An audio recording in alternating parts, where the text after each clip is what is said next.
1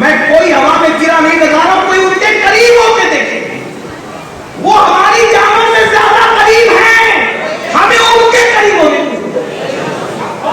وہ ہماری جانوں سے زیادہ قریب ہیں, بڑے لطیف ہیں. میرے مرشد اجازت حضور شیخ الاسلام کا لکھے, بڑے لطیف ہیں, نازک سے گھر میں رہتے ہیں, بڑے لطیف ہیں, نازک سے گھر میں رہتے ہیں. میرے حضور میری چشمے تر میں رہتے ہیں, ہمارے دل میں, ہمارے جگر میں رہتے ہیں, انہی کے گھر ہے, وہ اپنے ہی گھر میں رہتے ہیں. آؤ ان سے قریب ہو جائیں, لیکن جب تک گناہوں سے قریب رہو گے اس وقت تک ہم ان سے قریب نہیں ہو سکتے. کچھ کر لو, قادری بن جاؤ, نقشبندی بن جاؤ, چشتی بن جاؤ, سہروردی بن جاؤ, وارسی بن جاؤ, رضوی بن جاؤ, اشعری بن جاؤ, برکاتی بن جاؤ, کچھ بن جاؤ, عاشق اس وقت تک نہیں بنے گا جب تک گناہ نہیں ہوگا. اس دل میں جب تک گناہ کی محبت رہے گی.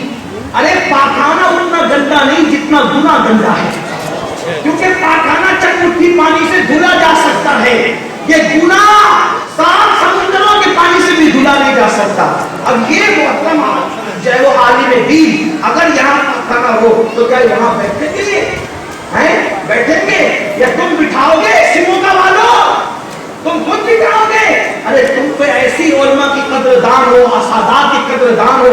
ہم لوگ آنے والے تھے تو کیا اہتمام کیا, کیسا سجایا ہے, ایسا مالدار لوگ بھی گویا کہ شادیوں میں اپنے بیٹوں کے یہاں وہ اہتمام نہیں کر سکتے جو اہتمام سنی رسول اللہ کی محفل میں علماء و سعادت. لیکن آپ سے پوچھنا چاہتا ہوں, پاخانے پر جب اپنے عالم کو نہیں بٹھا سکتے تو یہ گناہوں کی گندگی جب تک اس میں رہے گی, اس میں رسول اللہ کیسے آئیں گے, اس میں ان کی جلوہ گری کیسے ہوگی؟ جب تک بغض ہوگا, عداوت ہوگی, حسد ہوگا, گھمنڈ ہوگا, ایک دوسرے کے لیے جلن ہوگی, ایک دوسرے کے لیے چاہے وہ پگڑیاں اچھالنے کا, ایک دوسرے کی عزت سے کھیلنے کا جب تک شوق ہوگا, اس میں حضور نہیں, کچھ بھی بن جاؤ, کیسے بھی کپڑے کی ٹوپی پہنو, کیسے بھی کپڑے کا ماوا باندھو, عشق کا تعلق کپڑوں کے کلر سے نہیں ہے, عشق کا تعلق تو دل سے. اللہ بے شک تقویٰ یہاں ہے. جب تقویٰ یہاں ہے تو جس کی تعظیم دلوں کے تقوی کی نشانی ہے وہ یار بھی نہیں بستا. میرے امام کہتے ہیں قسمتیں سور و ہرا کی حفظ ہے, قسمتیں سور و ہرا کی حفظ ہے, قسمتیں سور و ہرا کی حفظ ہے. چاہتے ہیں دل میں گہرا گاڑ ہم بھی کوئی بات چاہتے ہیں کیا کبھی اس میں آ کر, اور علامہ سید اجاز کانٹوی کہتے ہیں من کی اٹریا سونی پڑی ہے, کب کریو ایما قیام اے پیارے نبی. آئیے کب, یہ کب آئے, آپ صاف کر لینا, آپ تیار رہیں, وہ کبھی بھی آئے. ان کو آنے میں کیا دے رہے, ارے وہ آنا جانا کیا, یہ تو بولنے کی بات ہے, وہ تو جان سے زیادہ ہے. جو میری جان سے زیادہ قریب ہیں مجھ سے انہیں میں ڈھونڈ رہا ہوں, مجھے ہوا کیا, وہ تو جان سے زیادہ قریب ہے. تو بات ختم کرنے لگا تھا, حضور سے رشتہ جوڑو پریشانیاں بھاگ جائیں, حضور سے رشتہ جوڑو غم ختم ہو جائیں گے, حضور سے رشتہ جوڑو, کسی کی کوئی آپ کو مدد کی ضرورت نہیں پڑے گی. جگر مراد آبادی نے جب حضور کی معرفت حاصل کر لی تو کہنے لگا جگر بھی اب اور نہیں کام جگر ہم کو کسی سے, اب اور نہیں کام جگر ہم کو کسی سے, کافی ہے بس ایک نسبت سلطان. ان کے ہو جاؤ, ساری دنیا تمہارے پیچھے بھاگتے آئے, ان کے ہو جاؤ, لوگ تمہارے قدموں میں سر رکھیں گے, ان کے ہو جاؤ, دنیا تمہیں سر پہ اٹھائے گی, لیکن ان کے ہونے کے لیے گناہ چھوڑنا پڑے گا. مکاری نہیں چلے گی, مکر نہیں چلے گا, فریب نہیں چلے گا, نفاق نہیں چلے گا. بس اس کو محسوس جو کروانا تھا وہ یہ ٹائم ہو گیا. میں وہ جو مثنوی پڑھنے والا تھا انشاءاللہ پھر کسی موقع سے, اللہ ہم سب کو توفیق.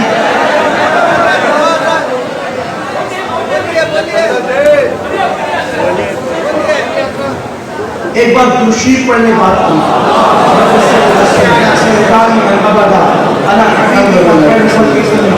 علامہ جلال الدین رومی لکھتے ہیں, عارف رومی لکھتے لکھتے ہیں بڑے بزرگ ہیں عارف علوم، اللہ نے بڑی شان دی ہے، اور یہ قادری بزرگوں میں سے ہمارے غوث اعظم کے خلفاء میں سے چند واسطوں کے خلیفوں اپنے غوث پاک کے عارف علوم لکھتے ہیں ایک مرتبہ رسول اللہ اپنے حجرے میں، آقا کریم صلی اللہ علیہ وسلم اپنے حجرے میں تھے، جبریل امین آئے، تو جبریل جیسے آتے تھے، میں بطور مفہوم پڑھ رہا ہوں اس کو، جیسے آتے تھے آج ویسا ان کا رنگ نہیں تھا، آج ویسا جبریل کا رنگ بدلا، ایسے کوئی بندہ آتا ہو بہت کھلکھلا کر باتیں کرتا ہو، کوٹ میں باتیں کرتا ہو، ایک دن اچانک چہرہ اتار کے مجھے یار کچھ بات نہیں، پریشانی تو مسئلہ ہے نا، پوچھتے نا پہلے جیسے آج آپ بات نہیں کرتے، ایسا ہوتا ہے کہ نہیں ہوتا؟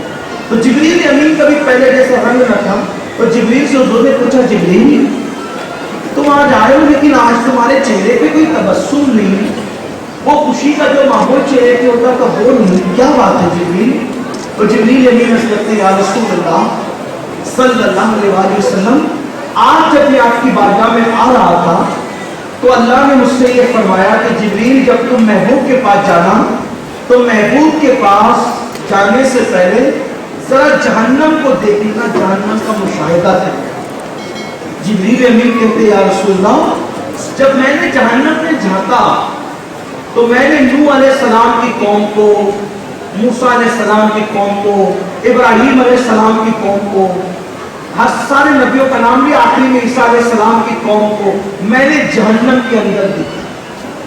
اب آقا میں وہ جہنم کے عذاب کو دیکھ کر آ رہا ہوں تو میں کیسے مسکرا سکتا ہوں؟ عیسیٰ علیہ السلام کا نام لے کے جبریل ہو گئے خاموش۔ اب میرے آقا کی طرف پوچھا جبریل کیا تم نے میری امت کو بھی جہنم میں دیکھا؟ جبریل تم نے میری امت کو بھی جہنم میں دیکھا؟ جبریل چپ خاموش، کیوں؟ جانتے ہیں، مزاج جانتے ہیں، یہ وہ رسول ہیں جو طائف میں اتنی ہمت رکھتے ہیں کہ پتھر کھا کے دعائیں دے، کانٹوں پہ چل سکتے ہیں، 3 سال تک شام ابی طالب کے اندر اپنا وقت گزار سکتے ہیں، یہ سب کچھ برداشت کر سکتے ہیں، لیکن اپنی امت کو تکلیف میں دیکھنا ان کو گوارا نہیں ہے۔ ایک ماں جتنا پیار کرتی ہے اس سے زیادہ یہ اپنی امت سے پیار کرتے ہیں۔ جبریل تم نے میری امت کو جہنم میں دیکھا؟ میری امت جہنم میں تھی؟ پھر جبریل کہہ پڑے ہاں یا رسول میں نے آپ کی امت کو بھی جہنم میں دیکھا ہے۔ بس اب جبریل کو بھی بھول گئے، آنکھ سے آنسو اور دعا رب اپنی امت، رب اپنی امت، رب اپنی امت، حتیٰ کہ حجرہ چھوڑ دیا، حتیٰ کہ مدینہ منورہ چھوڑ دیا، اور مدینہ منورہ کے مضافات میں جنگل کے علاقے میں غار تھا، غار، اس غار میں چلے گئے اور سر کو سجدے میں رکھ کے کہتے رب اپنی امت، رب اپنی امت، رب اپنی امت۔ صحابہ پریشان، حضور کہاں گئے، حضور کہاں گئے، ڈھونڈ رہے ہیں۔ صحابہ ہماری طرح نہیں تھی، وہ سچے عاشق تھے، حضور کو دیکھے بغیر ان کو چین نہیں آتا تھا، حضور کو تلاش کر کے ایک دوسرے سے پوچھتے ہیں، کوئی کہتا ہے کہیں ایسا تو نہیں ہوا کہ قوم عیسیٰ نے ناقدری کی تو عیسیٰ آسمانوں پہ اٹھا لیے گئے، ہم سے بھی کوئی ناقدری تو نہیں ہو گئی، کہیں ہمارے آقا کو بھی تو آسمانوں پہ نہیں اٹھا لیا گیا؟ کوئی کہتا آقا کہاں چلے گئے؟ مدینہ منورہ میں لوگوں نے چولہے نہیں جلائے، حضور کو تلاش کر رہے ہیں، کہاں گئے کہاں گئے کہاں گئے؟ اللہ اکبر، مدینے والے رو رہے ہیں، پریشان ہیں۔ چل لوگ مشورہ کرتے چلو جنگل میں چل کے دیکھتے ہیں۔ جب جنگل میں پہنچے تو دیکھا ایک چرواہا کندھے پہ لکڑی رکھی ہوئے، بکریاں آس پاس کھڑی ہے، بکریاں بھی رو رہی ہے، پورے جنگل کا ماحول سوگوار ہے، پورے جنگل کے ماحول میں غم ہی غم ہے۔ وہ صحابہ پہنچ کے کہتے ہیں اے چرواہے کیا تم نے ہمارے آقا کو دیکھا ہے، ہمارے سرکار کو دیکھا ہے؟ چرواہا کہتا ہے تمہارا آقا کون ہے میں نہیں جانتا، البتہ اتنا جانتا ہوں 3 دن سے وہ سامنے کے غار سے رونے کی ایسی دردناک آواز آتی ہے، وہ جنگل میں غار سے رونے کی ایسی دردناک آواز آتی ہے کہ اس آواز کو سن کر، رونے کی آواز کو سن کر میری بکریوں نے چارہ چرنا چھوڑ دیا ہے، 3 دن سے میری بکریوں نے چارہ نہیں کھایا ہے، میری بکریاں بھی روتی ہے اس آواز کو سن کر، پورے جنگل میں غم کا ماحول ہے۔ صحابہ سمجھ گئے کہ کس کی آواز ہو سکتی ہے؟ چرواہا کہتا ہے میں رونے والا کون ہے اس کو تو نہیں پہچانتا، بس اتنا جانتا ہوں جب وہ آواز بلند ہوتی ہے، جب وہ آواز بلند ہوتی ہے جنگل میں تو الفاظ یوں ترتیب پاتے ہیں، رب اپنی امتی، رب اپنی امتی، رب اپنی امتی۔ صحابہ سمجھ گئے امت کے لیے کوئی رونے والی ذات ہے تو حضور ہے۔ جب پہنچے صحابہ تو کیا دیکھا؟ پتھر پر حضور نے سر رکھا ہے۔ آج بھی مدینہ منورہ میں اس غار کو غار سجدہ کے نام سے پہچانا جاتا ہے۔ صحابہ پہنچے تو کیا دیکھا؟ میرے آقا نے پتھر پہ سر رکھا ہے اور آنسو نکل رہے ہیں، آنسو سے داڑھی بھی تر ہے اور وہ جگہ بھی تر ہے، جگہ تر نہیں ہے بلکہ وہاں سے آنسو بہ رہے ہیں، ایسا لگتا ہے جیسے پانی کی کوئی نہر چھوٹی سی جاری ہو، آنسو بہ رہے ہیں۔ صحابہ نے دیکھا، تڑپ گئے اور تڑپ کر کہتے ہیں یا رسول اللہ اپنا سر سجدے سے اٹھائیں، یا رسول اللہ اپنا سر سجدے سے اٹھائیں، آج اللہ آپ کی امت کو بخش دے گا۔ اللہ اکبر۔ آپ سے پوچھنا چاہتا ہوں صحابہ کی گزارش پر بھی سر سجدے سے نہیں اٹھاتے، رو ہی رہے، آنسو ہی بہا رہے ہیں۔ میرے امام نے غالباً اسی کی عکاسی کی ہے، اللہ کا جہنم اب بھی نہ سرد ہوگا، رو رو کے مصطفیٰ نے دریا بہا دیے ہیں۔ میرے بھائیوں، جس نے ہم سے اتنی محبت کی، اتنا پیار کیا، آج ہم ان سے دور ہوتے جا رہے ہیں۔ ان کا کوئی نقصان نہیں، جو نبی سے دور ہو جائے نبی کا کچھ نہیں بگڑتا، لیکن جو نبی سے دور ہو جاتا ہے اس کا کچھ رہ نہیں جاتا، اس کا کچھ بنتا نہیں، اس کی کوئی حیثیت نہیں ہوتی۔ یہ قوم آج ذلت اور رسوائی میں اس لیے ہے اپنے نبی سے دور ہو گئے۔ آؤ آج میلاد کی اس محفل میں اپنے اللہ کی بارگاہ میں توبہ کر کے اپنے نبی سے وعدہ کرے، یا رسول اللہ آج سے پہلے جو گناہ کرتا تھا آج آپ کی خوشی کے لیے توبہ کر لی ہے، آج کے بعد آپ کا دل نہیں دکھاؤں گا۔ حالانکہ گناہ کرتے وقت دل دکھانے کی کسی امتی کی نیت نہیں ہوتی ہے، لیکن لاشعوری طور پہ ہم گناہ کرتے ہیں، حضور کا دل دکھتا ہے۔ آؤ توبہ کر لو، ان کو منا لو، اور وہ راضی ہو گئے تو رحمت پروردگار اپنی پھر یہ معاملہ ہو جائے گا۔ کسی کہنے والے نے غالب شفیع جون پور نے کہا تھا کہ ہمیں کرنی ہے شہید شاہ بتا کی رضا جوئی، وہ اپنے ہو گئے تو رحمت پروردگار اپنی اور طریق مصطفیٰ کو چھوڑنا ہے، وجہ بربادی اسی سے قوم دنیا میں ہوئی بے اقتدار اپنی۔ اللہ میری قوم کو سچی صحیح سمجھ عطا فرمائے۔ آئیے دین سے جڑیے، دین سے جڑنے کے لیے علماء اہل سنت کی طرف آئیے اور شاقان رسول کی طرف آئیے، اور ساتھ ہی ساتھ آپ کے شیوگا میں الحمدللہ سنی دعوت اسلامی کی تحریک کام کر رہی ہے۔ ان نوجوانوں سے جڑی ہمارے برادر جناب نور الحق صاحب یہاں کام کرتے ہیں ان کے رفقا کے ساتھ، اور اسی طرح سے ہمارے قاری عصمت اللہ صاحب بنگلور سے، یہ ان کا وطن بھی ہے، آتے جاتے رہتے ہیں، محفلیں ہوتی ہیں، اور بھی علماء کرام کام کر رہے ہیں، ہمارے کررامی علماء کرام، ہمارے مصباحیان، اسی طریقے سے اور بھی سارے علماء کرام کام کر رہے ہیں۔ سب سے جڑیے، عوامی تحریک سنی دعوت اسلامی سے بھی اپنا رشتہ استوار کیجیے، اس کے رکن بنیے، اور یہ کوشش کیجیے نہ گناہ کریں گے نہ گناہ کرنے دیں گے انشاءاللہ۔ اگر یہ ہوا تو کامیابی آپ کے قدم چومے گی۔ اللہ سب سے پہلے مجھ گنہگار کو اور آپ سب کو توفیق عطا فرمائے۔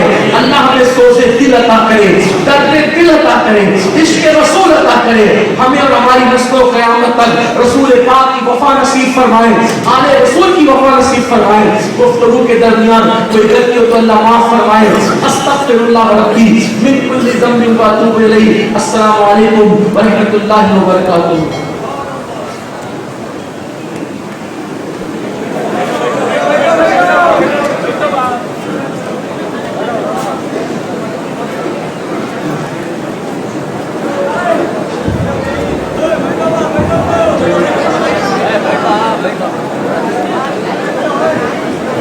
آپ لوگ بیٹھ جائیں، بیٹھ جائیں۔